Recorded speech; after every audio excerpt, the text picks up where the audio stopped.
Video pengajaran ngaran-ngaran kembang dina bahasa Sunda. Anu kahiji aya kembang kadu. Kembang kadu teh sok disebatna teh olohok. Anu kadua aya kembang cengek. Kembang cengek teh mencenges. Anu salajengna aya kembang bawang. Kembang bawang teh ulated. Salajengna aya kembang waluh. Kembang waluh teh alewoh. Tah, salajengna aya kembang cau. Kembang cau teh jantung. Salajengna aya kembang jambe. Kembang jambe teh mayang.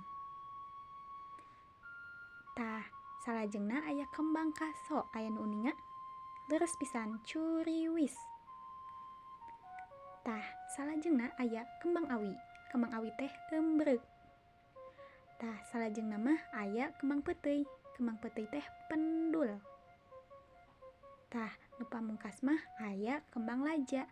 Aya nu uninga, tah kembang laja teh nyaeta jamotret. Mung sakitu nu tiasa didugikeun. Mugia aya mangpaatna kangge urang sadaya. Hatur nuhun.